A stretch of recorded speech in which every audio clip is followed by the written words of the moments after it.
Good afternoon. On behalf of the MIT Sloan Boston Alumni Association and the MIT Center for Digital Business, I am Michael Palmer. I welcome you to the panel on capitalizing on the Internet of Things. Please welcome our moderator, Michael Chui, who will introduce the other members of the panel.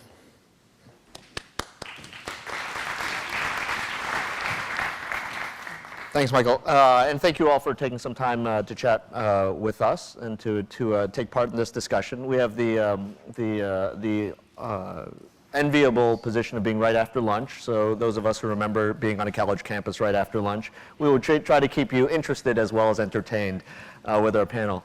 My name is Michael Chui. I'm a partner at the McKinsey Global Institute, which is McKinsey Company's research arm. I lead some of our research on the impact of long-term technology trends, including the Internet of Things. And I'm joined by an illustrious panel. Some of you might know that we actually had a panel on Internet of Things a few years ago. I think one of the fun things that we can talk about here is how the Internet of Things has been developing over that time. I don't think we're near the end of this trend yet, so looking forward to a great discussion. And with that, let me ask our panelists to introduce themselves briefly. What they do, what their organization does, and anything else that they want to start with as an introduction. So, sure. Sanjay, please. Michael, it's a great pleasure to be here. I'm a professor of mechanical engineering at MIT.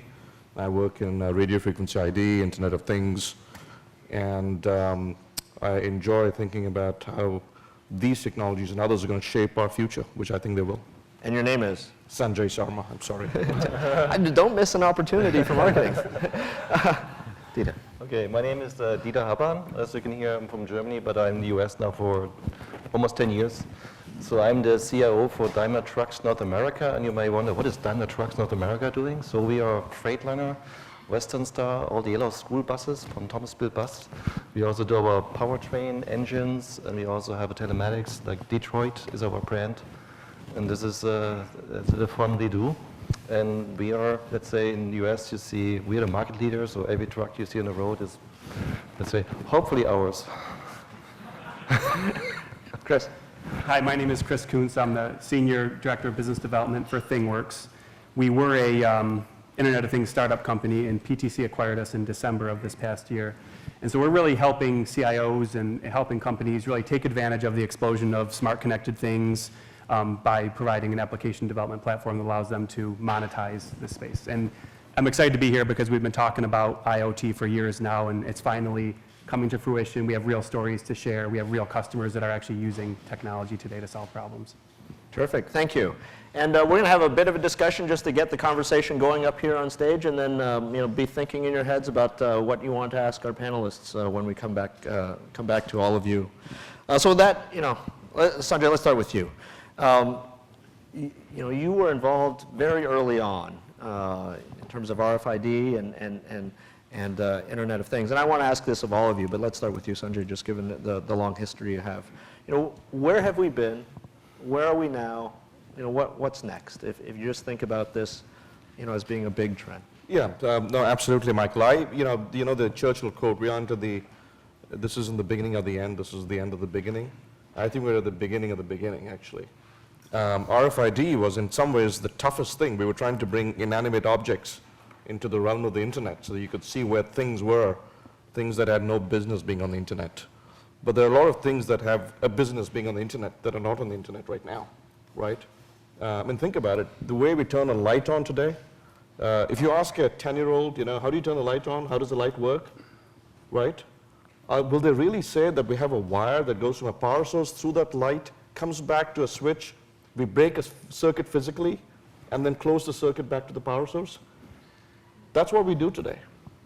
And if I want to move that switch by 10 feet to the right, it's going to cost me $5,000 to $10,000, right? That's university contracting, is that what Possibly. But, any union contracting, right? Any union contracting, actually.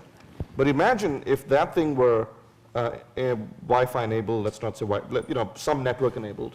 You had a switch up there. Then your switch here sends a message to that light bulb. And if you want to move the switch, it's Velcro, just take it off, put it somewhere else, right? I actually did this experiment on some kids, and that's the thing they think that's how it works. And I had to break the news that no, we actually have a wire that goes through. So, I mean, this is an incredible You're a opportunity. mechanical engineer, right? I am a mechanical engineer, yeah. This is an incredible opportunity, and I think we're at the very beginning of putting things, cars, homes, Nest, will just made a small dent, just a tiny dent, and you can see the excitement it generated. We're at the very beginning of taking things that have every right to be on the internet, things where you have great benefits, control, monitoring, safety, sustainability, that aren't on the internet. And that's number one. The other thing I'll say is that having said all that, and it's exciting, I'll talk about it later, I think, is that we don't have an overarching paradigm. We don't have a use model. It all sounds nice to say that, oh, we'll connect things up, but we need to come up with an architecture which is missing. And until that happens, I think we'll still be kind of groping our way in the dark. I can talk about that more later. Julie, let's come to you. You're in an industry which, again, is a long-standing industry. Talk about mechanical engineering, right? I mean, we've been driving things around in trucks for a long time. Talk about, where we sit in the historical arc if we're talking about Internet of Things and, making things that should be connected. The question is also, what has a huge truck to do with internet? Actually, we connected the truck as being part of our Internet of Things. So we, let's say, imagine when you drive around in the US as a truck driver, and your interest is that the truck is 24/7 on the road and makes money. And the interest rate of the truck driver is the truck must run, otherwise he doesn't make money. So there's a huge interest in making money. And we have to make sure that the truck is running all the time. So what we did is, when you imagine you're somewhere in the middle of nowhere and there's no service station around for maybe 200 miles or 300 miles or 100 miles, and your yellow engine light comes on, and so, what are you going to do? Should I stop? You have a load here, you have to deliver, you have time pressure, so what are you going to do? So what we did is we equipped every truck that we sold for the last 2 years with a sensor that sends the information up to our call center. So this sensor takes, if there's whatever fault occurs, a fault doesn't need to mean that the car stops. It's just something abnormal. It sends information up to, let's say, our call center before the event happens and during the event and after the event, and then the call center analyzes everything.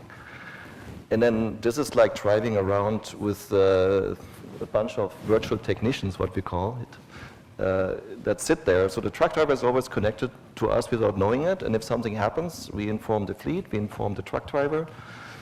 You're good to go, or you should stop, you send somebody, or you're good to go, but you should be in a service the next 2 days. So it's very important that he knows what to do. And I can continue with that, because then if there's really an emergency, we hook this up and connect the dots to, let's say, the dealer, and say, oh, there's a dealer around in your area. So we inform the dealer, we look up our, let's say, parts that we have on stock and say, okay, the part you may need is available. We reserve a service bay for you, and please drive to the dealership. So the dealership has a nice new service app that we provided them just recently. And then if the truck pulls in, boom, RFID, or you scan the VIN number or whatever, the information pops up, and you say, hello, mister.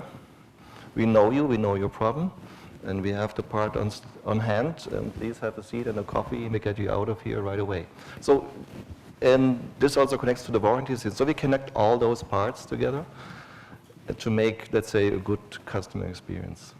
How much of that is actually operating? That sounds like operating. It's all happening right now. And how much is that worth? Ask the customer, because they love it, because it's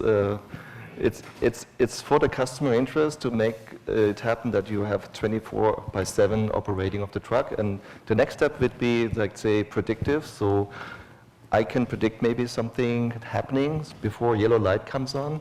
It would be nice not to that it comes on. So this is the next step, to look at all the information you have. So this is what's, say, priceless when you look at a customer. And we have customers that really love it, a lot of love it, especially when you have, let's say, an issue like this. And think it's a very good, unique selling position that we got good feedback from the customers. Yeah. Chris, you talked about being at a company that was once a startup, right? So obviously things are developing in a field where your startup was a pure play Internet of Things company. Talk to us about where you think we are and the evolution of it.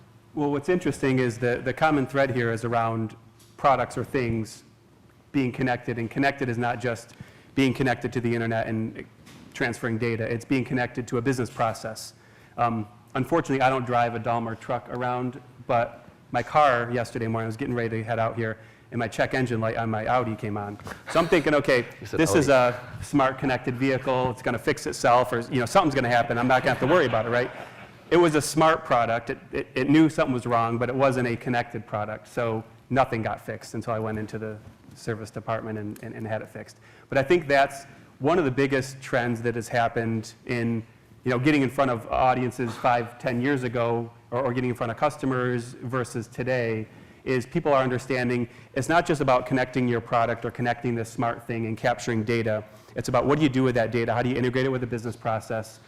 You outlined it perfectly there. How do you integrate it with a business process to affect some sort of change? And that's sort of the biggest trend that's happened recently, is people have embraced that, and they've embraced the ability to not only enhance existing business processes, but create new ones. And there's a lot of startups in this space that are emerging because they say, hey, there's a new process or a new solution I can bring to market, and the only reason I can bring this to market is because now I have the ability to integrate with smart connected things. Now, let's come back to this on some of the customer stories you've been hearing, but I'm curious, right? I mean, we've also talked at this event about big data and the amount of data we're generating. And from the Internet of Things, we're now instrumenting the world.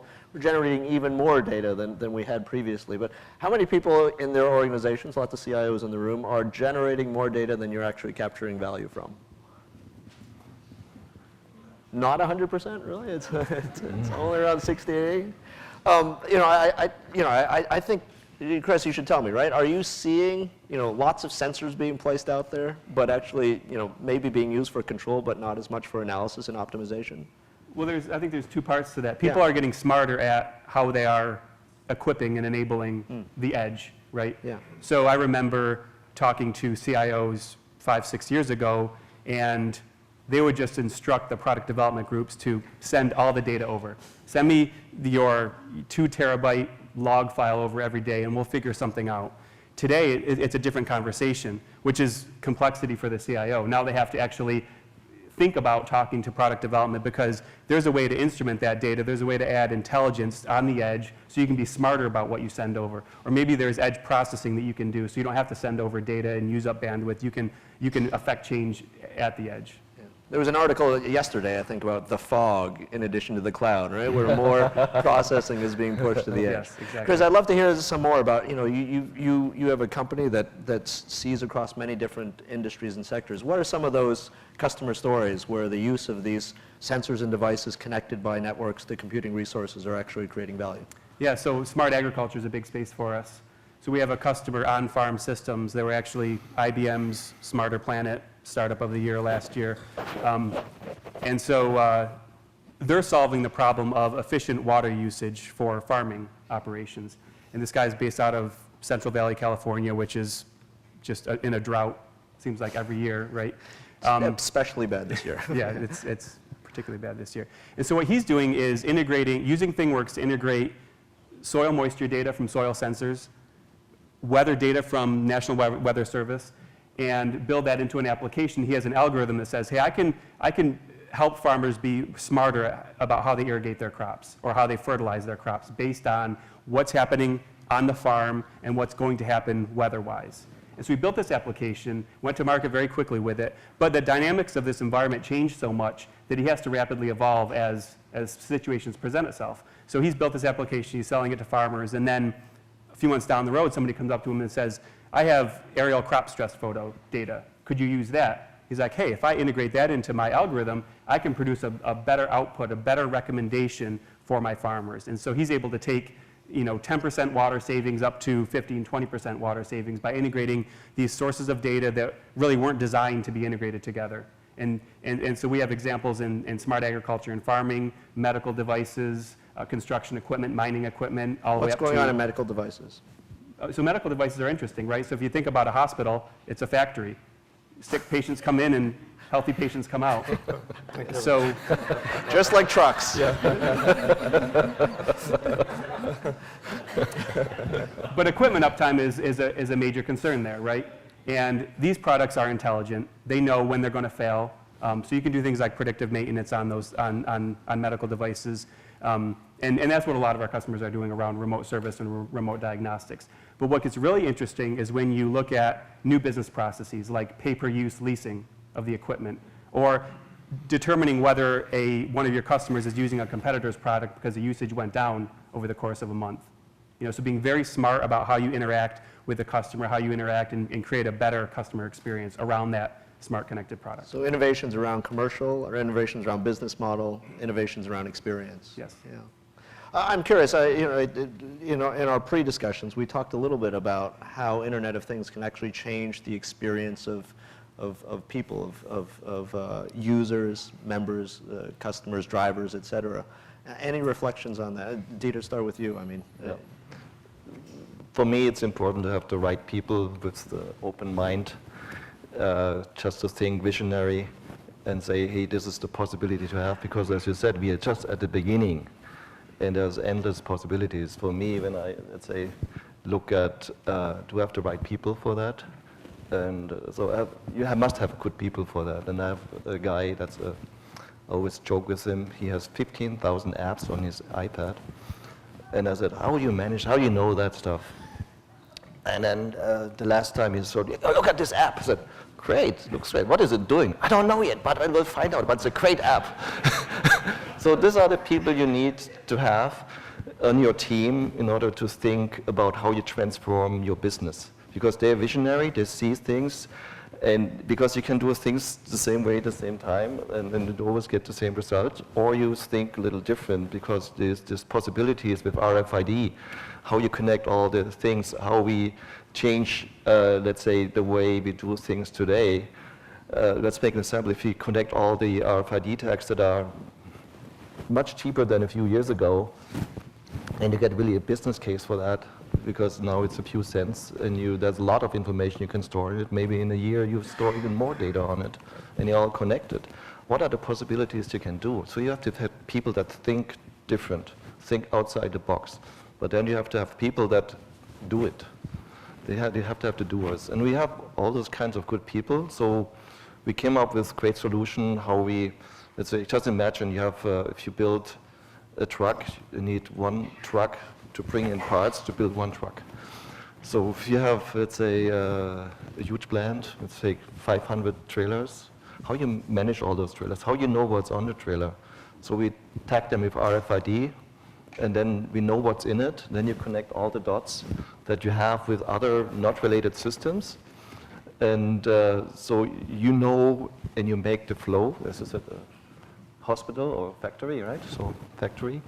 And then in order to produce the right outcome, so all the things work together. So we at the beginning, so we started with the logistics, and now we're connecting all the dots, and we promised to talk to Chris about his great ideas. So, this can change both the human experience of the people using the technology, as well as there's some, implications for the types of people who will need to implement these. Let's come back to the types of people. Sanjay, any reflections on how these types of technologies can change the experience of people who are using the technology? There are two distinct segments of this. One is remote monitoring. A lot of people today, that is in the Internet of Things, but it's kind of a subset of the Internet of Things. So for example, putting a sensor on a tire and remote monitoring, the performance, where to see what the pressure is. That is remote monitoring. But then there's a second piece, which is connecting the dots, as you put it. I think it's very well put. Now, let us say that you want to change the experience of, when you walk into your home, right? The lights need to come on, maybe you want to play your favorite music, the temperature's set right, etc. There you're connecting the dots. It's not just remote monitoring, right? The house needs to know you're in it. Maybe before you come in, through Google Maps, and your car informs the house it's arriving. And then a series of actions needs to occur. The heating needs to come on, right, for example, so that it anticipates your arrival. Now, the connecting of the dots, if we don't do it right, is going to become a disastrous, brittle system where you do it once, and then if you want to change it, it's going to be really complex, right? And you have all these unintended consequences. You know, I lend my car keys to my wife, and then, maybe something, and, she doesn't like my music. It comes on, she fiddles with it. It's just complicated, all these things, right? So the connecting of the dots is where we don't have a clear architecture for where the world is going to go. Now, that's just home. If you look at factories, for example, right? Temperature comes on, you want to trigger something. You change the sensor. Maybe the threshold changes, and you get unintended consequences. How do you capture this business logic? But when we nail that, what will, in my view, happen is that we enter a realm where many years ago, Accenture used to call it silent intelligence. I thought they used the right term at the wrong time. I think we enter a world where you have ambient intelligence and systems adapt to you, right?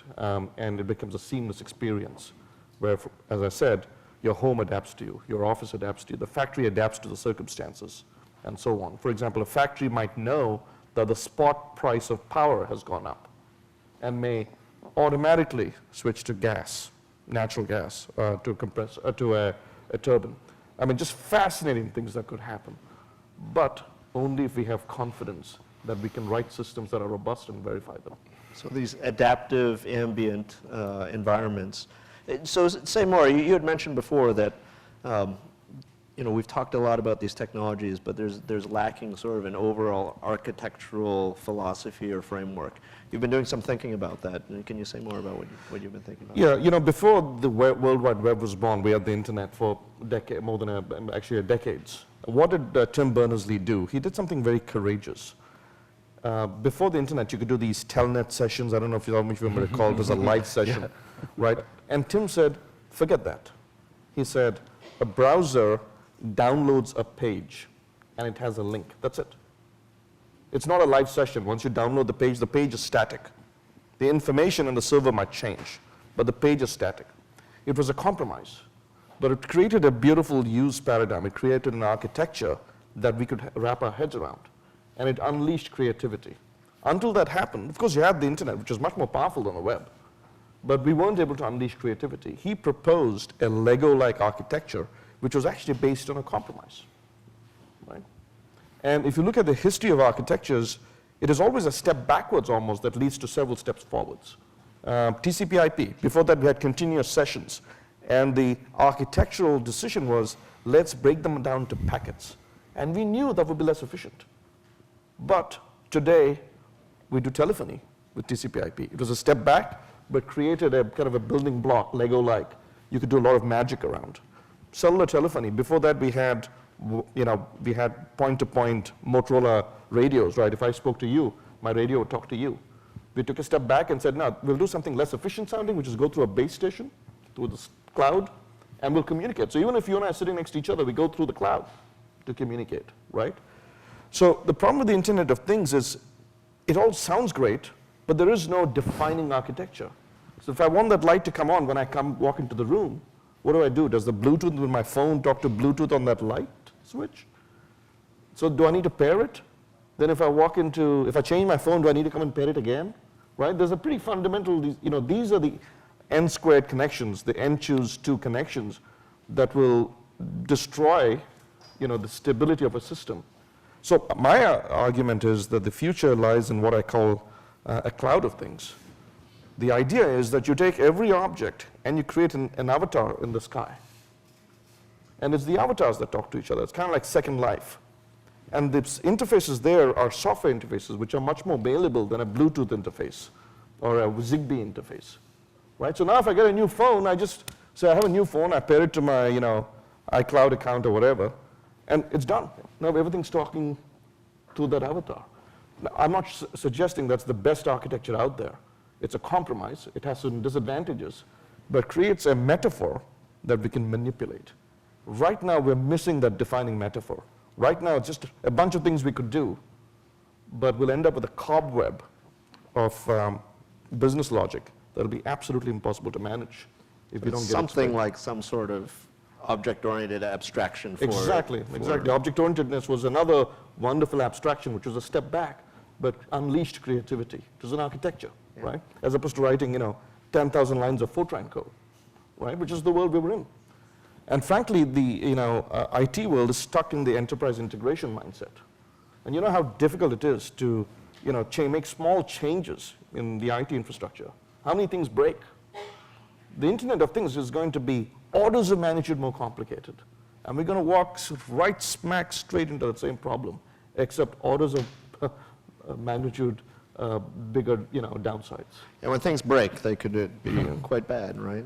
So, super interesting to think about, what are the right architectures? We heard Andy say this morning, got rid of the IT steering committee and put together an architecture board, which is, but let's return to this, about what should IT be doing, right? So we have a lot of CIOs at this event. Chris, let me come to you. What does it mean for a CIO when you have to start thinking about, a network that's embedded in the physical world? Right. The first point is I agree completely. Things will break, and more things will break. And the problem is we're getting into a world of distributed data and distributed computing.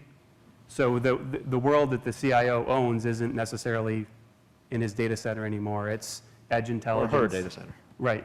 It's and it's edge intelligence. It's a distributed intelligence problem. And CIOs, they have to work with product development. They have to work with R&D. They have to work with sales and marketing because the systems and the solutions that are being deployed are going to impact across the organization. The changes that are made, the data that's coming back and being analyzed is going to have impacts across the organization. So it's a much more of a cross-functional play there.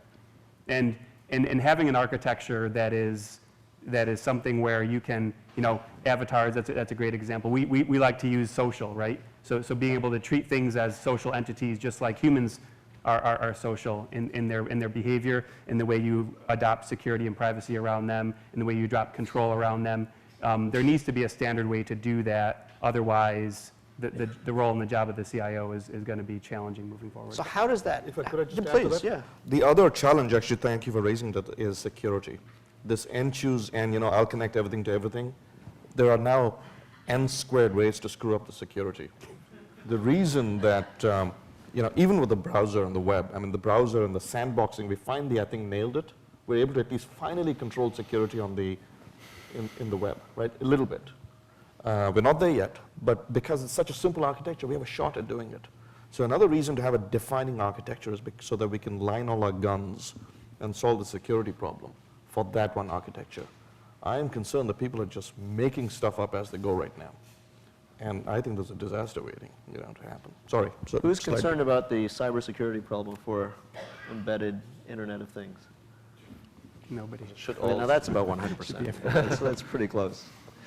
Chris, let's return to this idea that the IT function, that CIOs have to do things differently. How in the heck does one manage to make that happen, right? I sometimes joke that the retail CIO typically, they stopped at the POS and they were told by, the store ops people, don't touch the merchandise, right?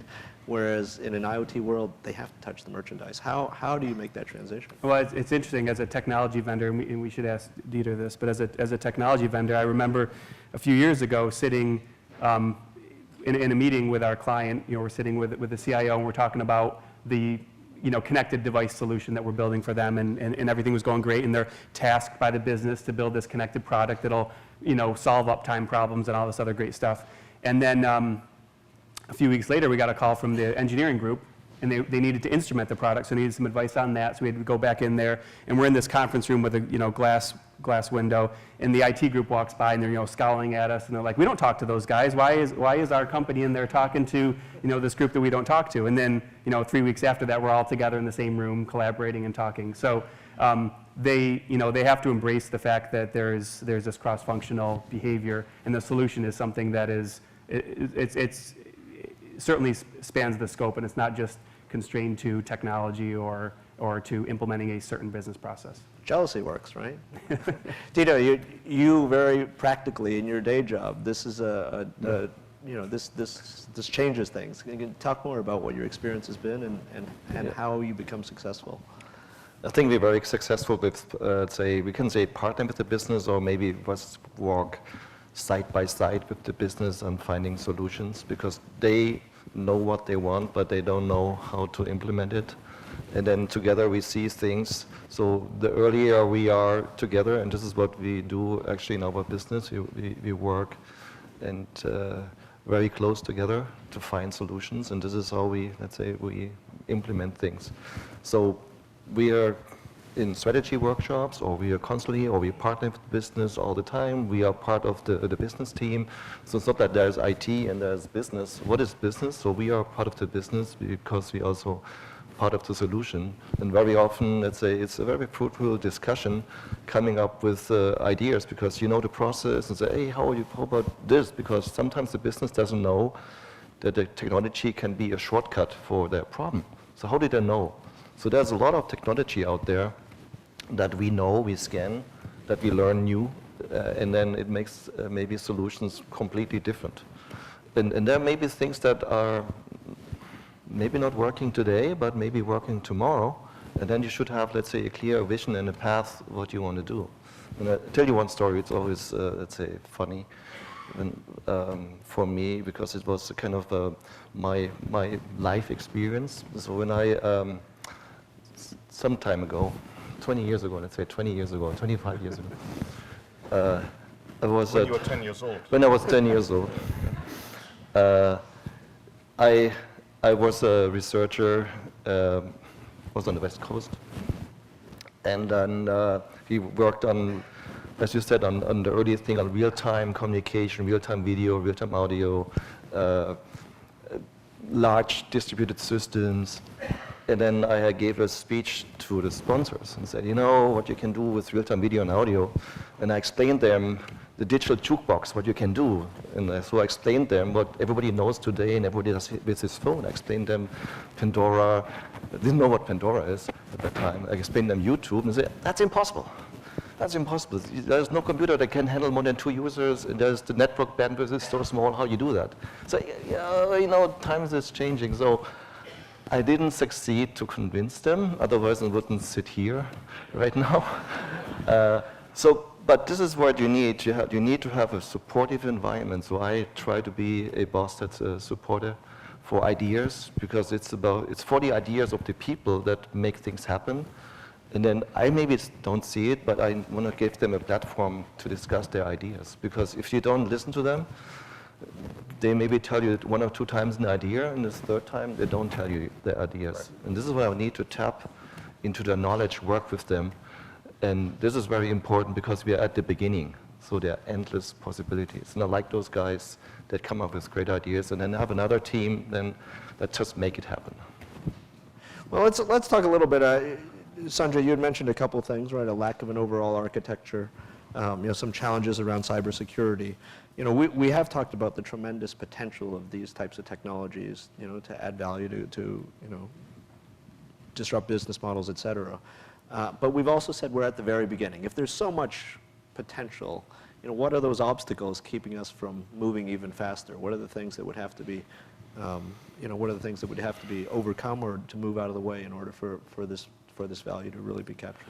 Well, I mean, looking back at my 15 years in the RFID world, and last year there were 4.1 billion RFID tags with our standard on them. So I mean, it's taken 15 years, but once it starts hockey sticking, it hockey sticks. The biggest obstacle is culture. I mean, let's not kid ourselves. It is business process change and culture, right? Take a factory, take a plant, take a chemical plant, maybe in the oil industry. You have thousands of people who know how to operate the plant. It ain't broken, right? You come in and instrument it. You're going to learn things that are actually going to be troublesome, right? There may be liability issues when you start instrumenting things, right? There may be union issues which, justified people are worried about their jobs, right? That is, to me, by far the biggest challenge. Having said that, as we get into more international manufacturing, far-flung locations, et cetera, especially with new installations, there's a unique opportunity to go in and come up, once you have the right architecture. I'm not suggesting my architecture is the best, although it probably is. I think you were, but once you have an architecture, you have an opportunity to roll it out. Then the next step, frankly, is the question you asked earlier, which is really sitting down and figuring out what you're going to do with that data. For example, are you going to apply statistical process control? Is that the paradigm you're going to use to monitor things, right? Are you going to have supervisory control? Are you just going to use it afterwards to do, run-to-run control? I mean, it's all about control. It's all about improving things. And that takes, I know in certain industries that I'm familiar with what I would do with the data, but there are a lot of industries that I think can benefit from this, and folks need to sit down and figure out how to use the data. Is it for sustainability? Is it for safety? Is it for efficiency? Is it for cost? That intellectual piece is missing, and that needs to be done. But that only follows if there's a commitment to actually take this seriously, which is, I think, the biggest barrier. Great. Let me ask my other two panelists to talk about what the obstacles are and what it would take to overcome them, and then we'll come to questions. So if you have some, there are microphones in the room. So one of the obstacles that's really not talked about often is the quickest way to value in this space. You talked about how to prove something out quickly, prove out a return on investment quickly on that. So when you look at this explosion of Internet of Things and the forecasts of 50 billion smart connected devices by the year 2020, or whatever the reports are, what people don't talk about are how do you create value from that, and how do you integrate that? How do you integrate the data that's coming from those smart connected things into a business process? And that's going to come from building applications. And so there's 50 billion smart connected things, but how many applications is that going to take, especially if we're talking about implementing new business processes? So we're now on the order of 5 to 10 million applications that are going to be built over the next several years that are going to be built to realize some value out of this space. But we can't look at traditional software development anymore if we're going to do that and do that quickly. You can't take a connected product scenario or a connected sensor and integrate it with a business process and take 9 to 12 months, write a bunch of software to build an application that halfway down the road is going to change because a protocol changed or an API changed or something like that changed. So you have to be able to get to market very quickly with that. You have to be able to build applications quickly. Otherwise, we're never going to scale in this space. And that's, I think, a real challenge for the CIO and the space that they're involved in terms of delivering the solutions is how to do that very, very quickly. And that's, frankly, why we're in business. There are tools that can help you do that. Unfortunately, there are. Turns out. Dieter, what are the challenges that As Chris said in the beginning, it's very important that we can do this fast. So we have to do it fast, because if there's let's say, an idea out there where we want to achieve something, we want to do it fast, because once we implement something, say you're going to have it in 2 years, what happens in 2 years, we don't know. So we want to do it fast. We look at solutions, and technology and architecture, do it fast. And then I come back to what you're saying. If you come down the road with, let's say, a nice architecture, and then things are moving around, and your light switch changes and your position changes, it's costly. So you want to do the right things, because you don't want to have an isolated solution, because you want to think about what are the next dots I have to connect, because it's very important. Otherwise, you have a nice isolated solution that doesn't work together with the rest of what you have to do. And then, as I said, doing it fast, doing it cheap, doing a quick win, and don't do say a dead-end solution. Be open and be open to connect all the other dots from your solution. That's very important what you said here. I also, if I may, think that going straight to consumer, this is what Nest did. It's probably our most successful IoT exit to date, is to go straight to the consumer and $3,000 per installed thermostat, if I do my math. I know. It's amazing. That's a whole other conversation. But to go straight to the consumer was a fairly smart thing. I think what you're doing is really wonderful, because you're tapping into a benefit that goes straight to the consumer, right? And the ROI there in terms of competitiveness, et cetera, is really wonderful. I think that internal benefit in companies building cross-silo business cases has always been such a big problem. And you should probably hire Chris to do that. We talked. Let me invite people to come to the microphones if you have questions. Please do. Over here. Excuse me. Hello, my name's Greg Barr. I'm from Portland State University. A couple of questions. You kind of talked about culture, and this is expected to be a $19 trillion market, the CEO of Cisco said. What do you guys fear most, the culture that employees won't accept it or customers won't accept it. And just as a specific, my uncle drives a Freightliner truck, older Freightliner truck, very good at disconnecting the governor so he could drive faster. I don't see him driving one of those new trucks that records everything. I mean, we don't record, let's say, things that we shouldn't record, so we fully respect any data privacy. This is really for maintenance and for helping the driver to stay on the road. So it's not like we measure your heart rate or whatever. It's really like we make sure that we have predictive information so the engine keeps on running. We keep you on the road all the time. That's our, let's say, our goal, including connecting the dots. So if I connect his dot, like you have a problem, you need this part, I have the part on shelf, and I help you. So this is all the information that you pull together. It's not like collecting data about the driver behavior. I would feel personally very, let's say, good driving around somewhere in the country and I know that somebody is helping me. I had this before once where I broke down and it waited 4 hours. So it's good that somebody kind of helps you and somebody remote logs into your, let's say, your world. And you do this all the time right now. You have your phone. I don't know what happens on your phone all the time with updates. It happens on whatever you do that you can remotely do a lot, and I like that. How big a deal is privacy? Very big, very big. Chris? Huge deal. In Huge. healthcare and medical, it's enormous. Sanjay? It's huge. I mean, Huge. RFID, I remember when toll data was subpoenaed in a divorce case, because guy was taking an exit he probably ought not to have taken. A question for the whole panel. When I was listening to Dieter, I was remembering that 25 years ago, Lufthansa got rid of all maintenance except for predictive maintenance by using a lot of sensors and using a great big IBM mainframe. And that worked. So when you look at this, it's really a matter of not so much new things, it's really a matter that cost has enabled us to do all this.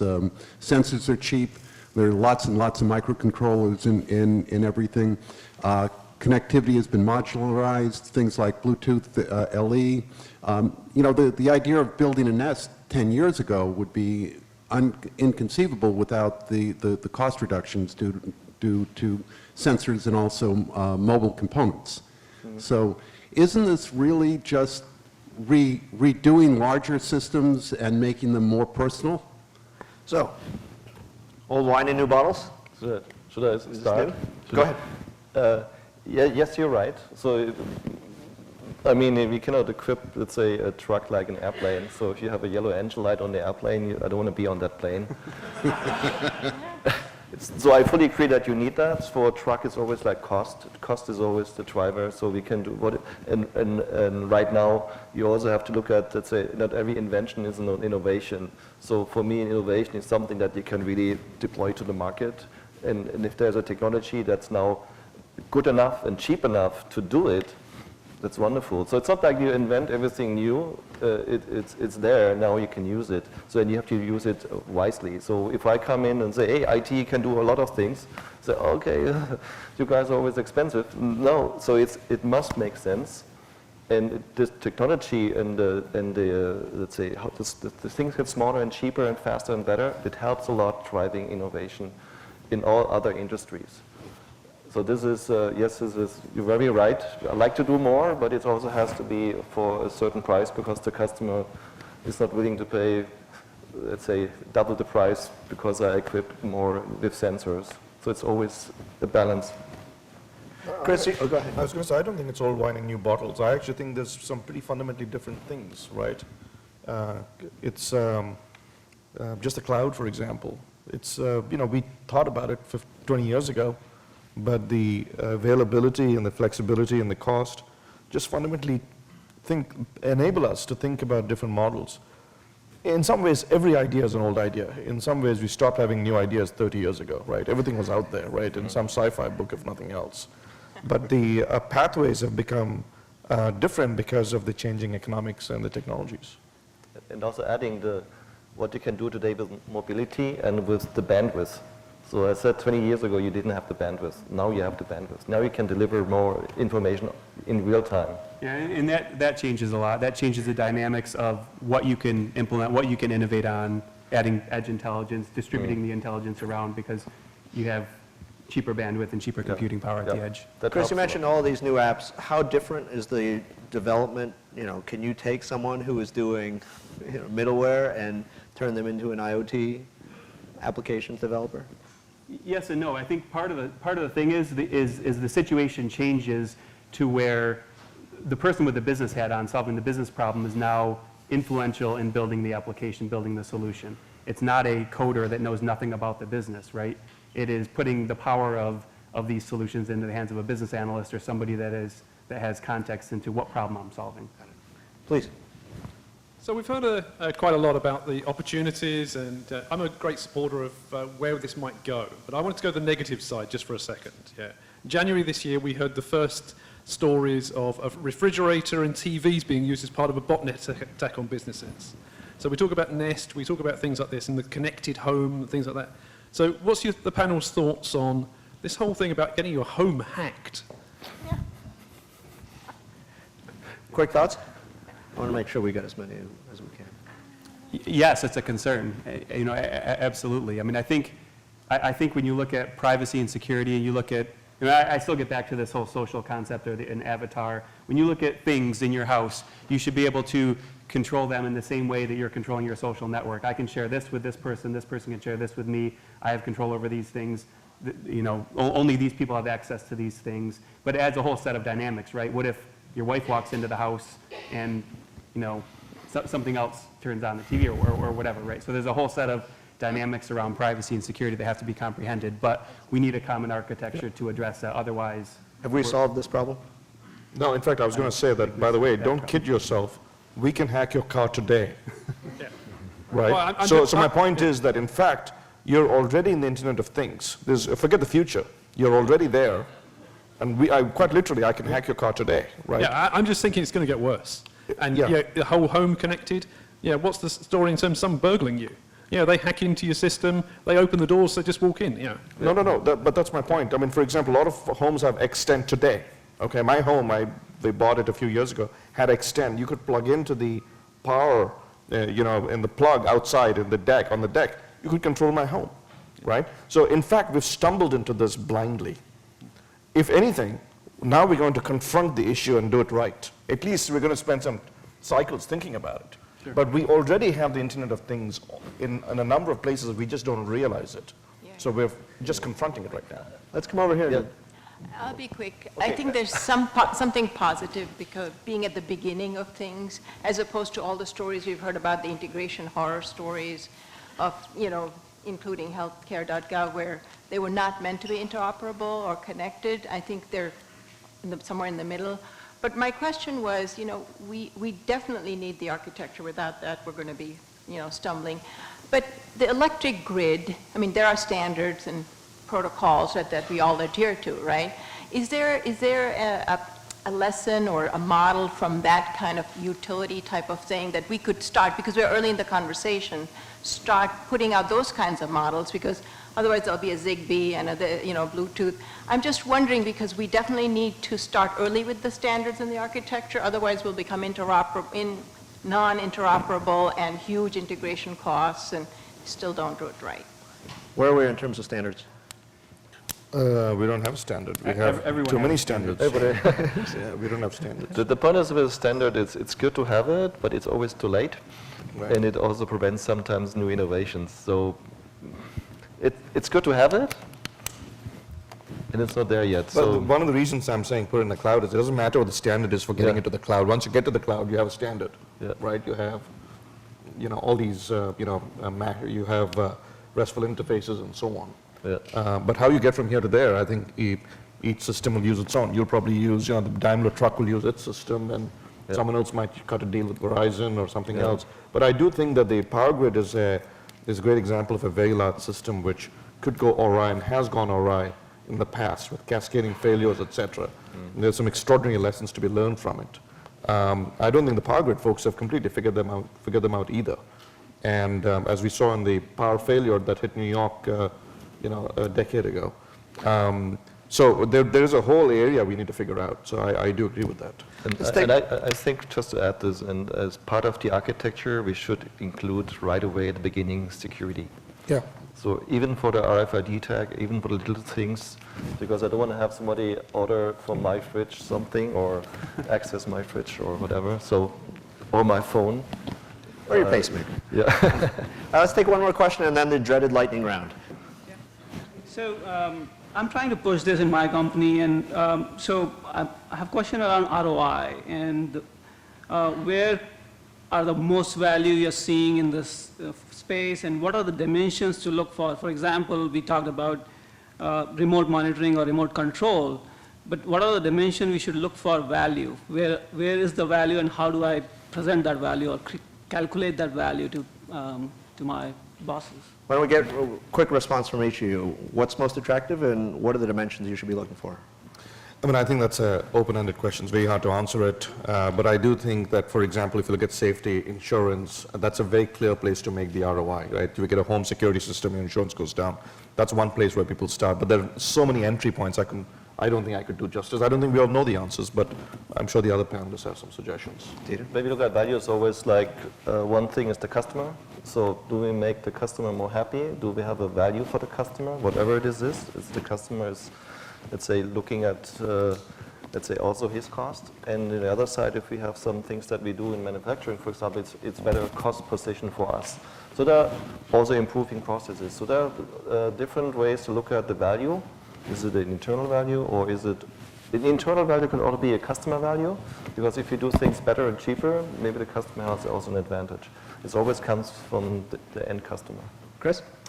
Two areas. When you look at the end consumer, anything that improves their quality of life, that's huge. So food production, food distribution, smart agriculture, I think that's clear and easy.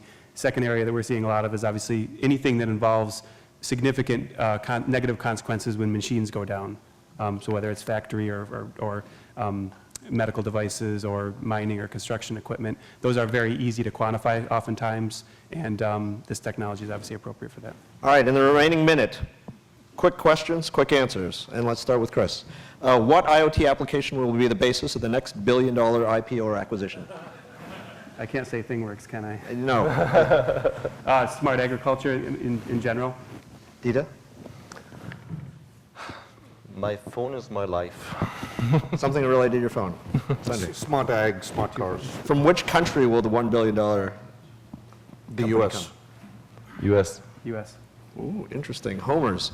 Other than your own, what is the most interesting IoT company to watch? Any of the, so there's two answers.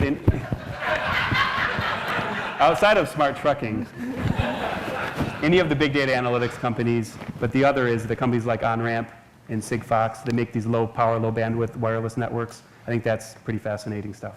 Companies that do a lot in censoring RFID because it makes things possible, enable things that are not possible today. I think OnRamp is one, but I actually think that the next product company is not known yet, and it'll emerge and it'll rule the world. What's the one most important thing that a CIO can do with regard to Internet of Things today? Find out what the hell it is. Partner with the business. Develop a cross-department strategy. What's your best source of information about Internet of Things? Analysts. My wife and my son, because they're the most crazy, innovative, and creative people, and they bring other people with them that are even more crazy and creative, and this keeps me thinking about things. I actually, I believe that it's a combination of analysts to see where the industry is going, but like students at MIT. What's your biggest fear about Internet of Things? Security. Security. Architecture. Security. What excites you most about it? The customers and the value that they see from it. The endless possibilities that even I don't know today. Sanjay? Safety and seamless systems which make our lives easier. Great. Please thank our panelists.